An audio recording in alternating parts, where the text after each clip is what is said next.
Hello students, today we are starting first chapter of Indian economic development, that is Indian economy on the eve of independence, right? हम लोगों को 12th में 2 books है, एक macro economics and second is Indian economic development. Okay, and Indian economic development में हम जो चीज़ें पढ़ रहे हैं वो ये पढ़ रहे हैं कि इंडियन इकोनॉमी का डेवलपमेंट किस तरह से हुआ. तो we are studying it right from the beginning, that is when British came to India, and after that how our economy has developed in so many years. Now let's start.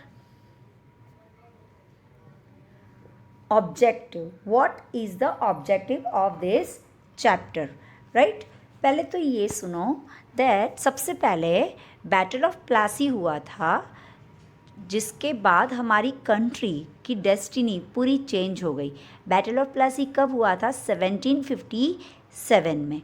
After this battle British colonial rule, British लोग हमारे यहाँ पर आए थे और वो 200 years तक बिल्कुल हमारे यहीं पर थे. उन लोगों ने बहुत सारे साल यहाँ पर रहे हैं. अब to become familiar with the state of Indian economy in 1947, हम लोगों को जब आज़ादी मिली 15 अगस्त 1947, जो हमारा ईयर ऑफ इंडिपेंडेंस था, हमको पहले ये समझना पड़ेगा कि हमारे यहाँ पे हमारी कंट्री की इकोनॉमी पहले डाउन क्यों हुई, अंडर डेवलपमेंट या स्टेगनेंटेशन ऑफ इंडियन इकोनॉमी क्यों आया, राइट? कि क्यों, क्या प्रॉब्लम्स थी, किस तरह से ब्रिटिश रूल ने 200 ईयर्स तक हमारे यहाँ पर आए. उन्होंने हमारे यहाँ पे लोगों को डिवाइड एंड रूल करके, ये पॉलिसी डिवाइड एंड रूल की पॉलिसी करके बहुत एक्सप्लॉइट किया है.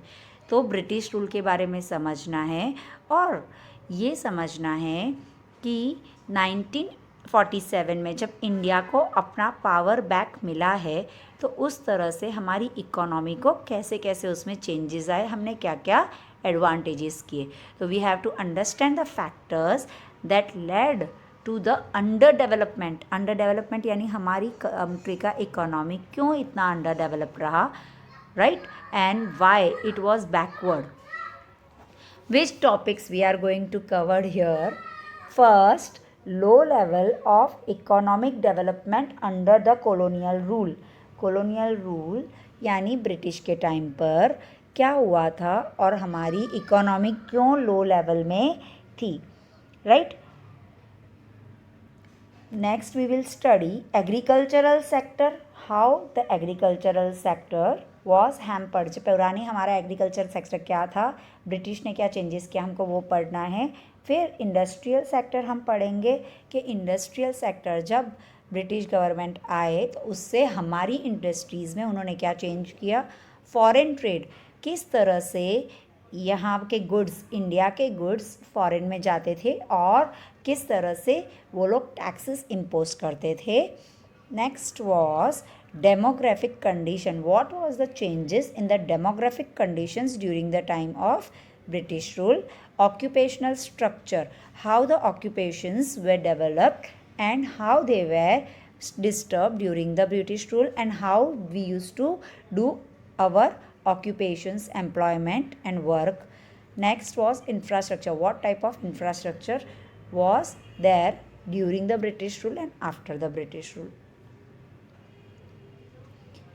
Now just start with the introduction. The primary object of British colonial rule, the British government was उन्होंने जो रूल स्टार्ट किया था इंडिया को चेंज करने के लिए as a supplier of raw material. वो क्या करते थे, हमारे यहाँ जो भी गुड्स बनता था, राइट, एग्रीकल्चरल गुड्स जो भी बनते थे हमारे यहाँ, हमारे प्रोड्यूसर्स जो प्रोड्यूस करते थे, farmers, as a supplier of raw material India को उन्होंने किया. हमारे यहाँ से सारे रॉ मटेरियल्स वो लोग ब्रिटेन भेजते थे, इंग्लैंड भेजते थे, and then we were purchasing from there, और सारी चीज़ें इंपोर्ट, वहाँ यहाँ से इंपोर्ट और एक्सपोर्ट होता था, सारे रॉ मटेरियल्स यहाँ से भेजना और फिनिश गुड्स वहाँ से फिनिश गुड्स बना के फिर उसके बाद उसको इंडिया में लाना।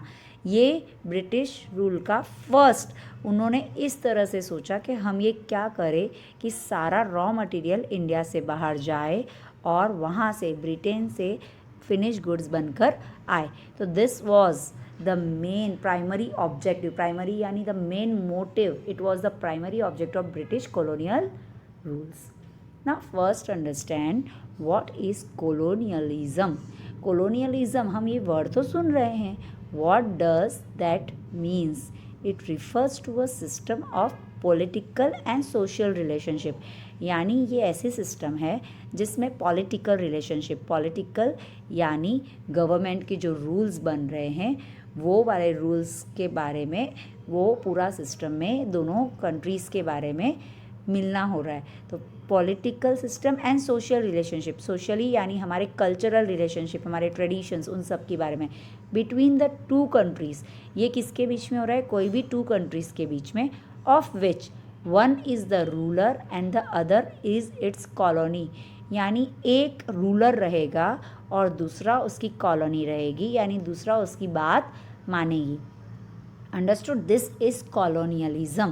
So let's see what is colonialism. It refers to a system of political and social relationship. Means they are going, the ruler will be interfering in both political and social, both the rules between the two countries, in which one will be the ruler and the other will be the colony. In our case, the Britishers were the ruler and India was its colony.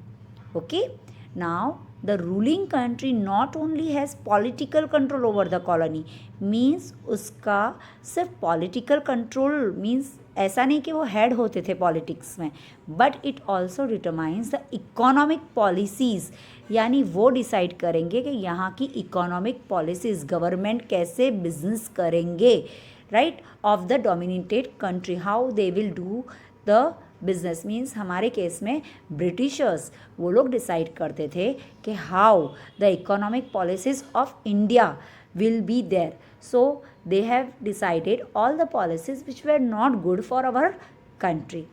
In case of India, the unequal relationship between us, means India, and the ruling country Britain resulted in underdevelopment of India. This was the main reason जिसकी वजह से हमारी country India का under development हुआ, because all the economic decisions of the government way taken by the Britishers. Britain government हमारी India के लिए सारे डिसीजंस देते थे, जिस वजह से हम लोगों को बहुत ज़्यादा प्रॉब्लम्स फेस करना पड़ता था और इंडिया अंडर डेवलपमेंट रहा। Next is low level of economic development. अब ये लो लेवल ऑफ इकोनॉमिक डेवलपमेंट कैसे रहा वो हमको समझना है। अब हम यहाँ पे कौन सा ले रहे हैं? बिफोर ब्रिटिश रूल, राइट, यानी ब्रिटिशर्स जब इंडिया में नहीं आए थे, before that how was India? India was well known for its handicrafts.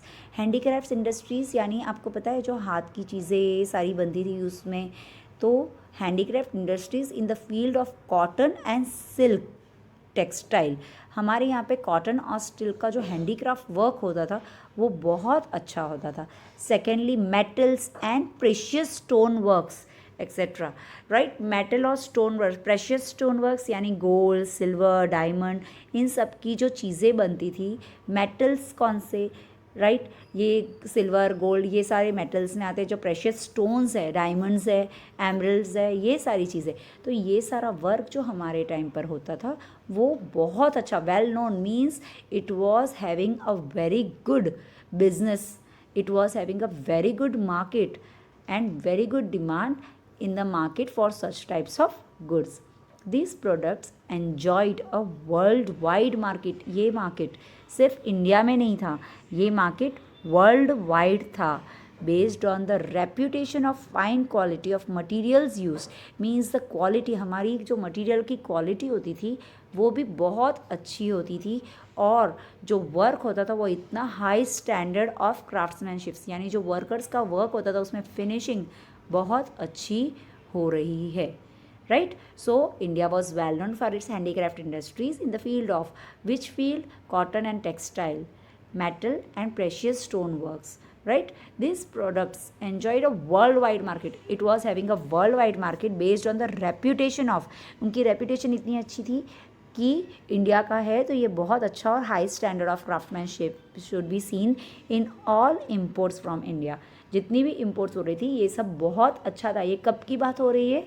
Before British rule. Now low level of economic development. Britishers during British rule क्या हुआ?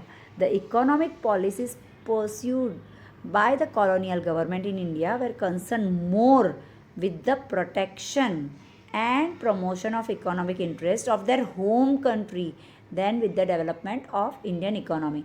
Because जैसे ही British आए थे यहाँ पर, उनका एक ही एम था कि उनकी ब्रिटेन की हर चीज़ इकोनॉमिक डेवलपमेंट, वो लोग ये देखते थे कि ब्रिटेन का इकोनॉमिक डेवलपमेंट कैसे हो, rather than our Indian economy. Such policies brought about a fundamental change in the structure of Indian economy. उस वजह से हमारे यहाँ पर इंडियन इकोनॉमी में बहुत ज़्यादा और बहुत डिस्ट्रक्टिव चेंजेस आए, transforming the country into A net supplier of raw materials. अब इन्होंने क्या किया? पूरी रॉ मटेरियल्स के सप्लायर हमारी कंट्री को बना दिया, and consumer of finished industrial products from Britain. और वो ब्रिटेन से सारे फिनिश गुड्स, इंडस्ट्रियल प्रोडक्ट्स जो बने हुए थे, वो सारे फिनिश गुड्स वहाँ से हमारे यहाँ पर भेजते थे, राइट? ये सबसे बड़ा प्रॉब्लम था, बिकॉज जैसे जैसे रॉ मटेरियल्स होते थे, वो रॉ मटेरियल्स यहाँ से जाना और यहाँ पर फिनिश गुड्स आना, तो हमारे लिए ये बहुत प्रॉब्लम होती थी, बिकॉज ये रॉ मटेरियल्स यहाँ से जाते थे, उसके ऊपर कोई टैक्स नहीं लगता था, बहुत कम दामों में ये लोग ले लेते थे, और जब फिनिश गुड्स बन के आते थे तो वो हमारे लिए बहुत महंगे हो जाते थे, जिस वजह से हमारे यहाँ पे इकोनॉमी और डाउन हो रही थी। ठीक है, तो ब्रिटिश रूल के टाइम पे क्या हो रहा था? We were the supplier of raw materials and consumer of finish industrial products which were coming from Britain. The country's growth rate during the first half of 20th century was less than 2%. Means हमारा जो growth rate था वो less than 2% था, and the growth rate of per capita output, जो हमारा per capita output था was only 0.5%. तो हमारे यहाँ की कंट्री का ग्रोथ रेट में बहुत ज़्यादा डाउनफॉल आ गया था, और वो बहुत प्रॉब्लम्स में आ रही थी। Okay, now what we are doing, this is estimation of national income. अब ये हमने देखा कि ब्रिटिश के पहले हमारी कंट्री की सिचुएशन क्या थी, ब्रिटिश के टाइम पे कंट्री की सिचुएशन क्या थी, तो हमारी नेशनल इनकम में ऑटोमेटिकली चेंज आएगा, because the estimation of national income during colonial government, जब वो इकोनॉमी को डाउन कर रहे हैं, हमारे यहाँ से सारी चीज़ें सस्ती ले रहे हैं और हमें महंगी दे रहे हैं, तो हमें प्रॉब्लम्स आनी ही हैं। तो colonial government never made sincere attempt to estimate India's national income and per capita income. उन्होंने कभी नहीं देखा कि क्या इंडिया की पर कैपिटा इनकम और नेशनल इनकम हो रही है। Okay, they were more concern with the protection and promotion of economic interest of their home country, that was Britain, rather than the development of Indian economy. So the colonial government की ये नहीं होने के वजह से, ये कोई development के लिए कुछ भी ध्यान नहीं देने के वजह से, फिर हमारे सम इंडिविजुअल अटेम्प्ट्स, हमारे देश के कुछ लोगों ने some individual attempts were made, right? तो which were made to measure, कौन कौन से थे? तो दे आर एज फॉलोज। एक तो Dadabhai Naoroji, William Digby, Findlay Shirras, K R V Rao and RC Desai. इन लोगों ने इंडिविजुअली पर कैपिटा और नेशनल इनकम के बारे में स्टडी किया, ताकि आगे वो बता सके किस तरह से per capita and national income हो सकता है. The first attempt on national income and per capita income was prepared by Dadabhai Naoroji in 1876 for the year 1867 and 68. उन लोगों ने सबसे पहले दादाभाई नौरोजी ने ये अटेम्प्ट किया था कि मैं पर कैपिटा इनकम के बारे में बताऊं, और जो पब्लिश्ड हुआ था poverty and British rule in India. Right, ये जो क्वेश्चंस होते हैं कि it was published in which one, तो poverty and British rule in India, ये सारी चीज़ें हमारे ऑब्जेक्टिव्स के लिए बहुत काम के होते हैं.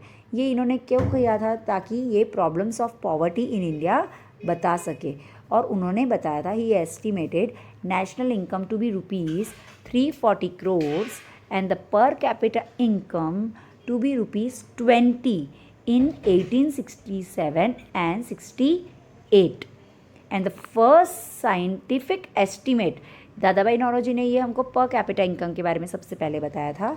The first scientific estimate was made by professor VKRV Rao for the year 1931-32. उन्होंने 1931-32 के बारे में बताया था. He estimated national income at ₹1689 crores.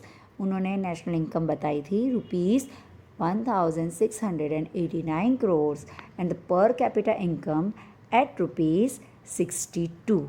Okay, this was done, means this was the estimate of national income done by individual attempts of some experts. Now after this we will continue in our next lecture. Thank you.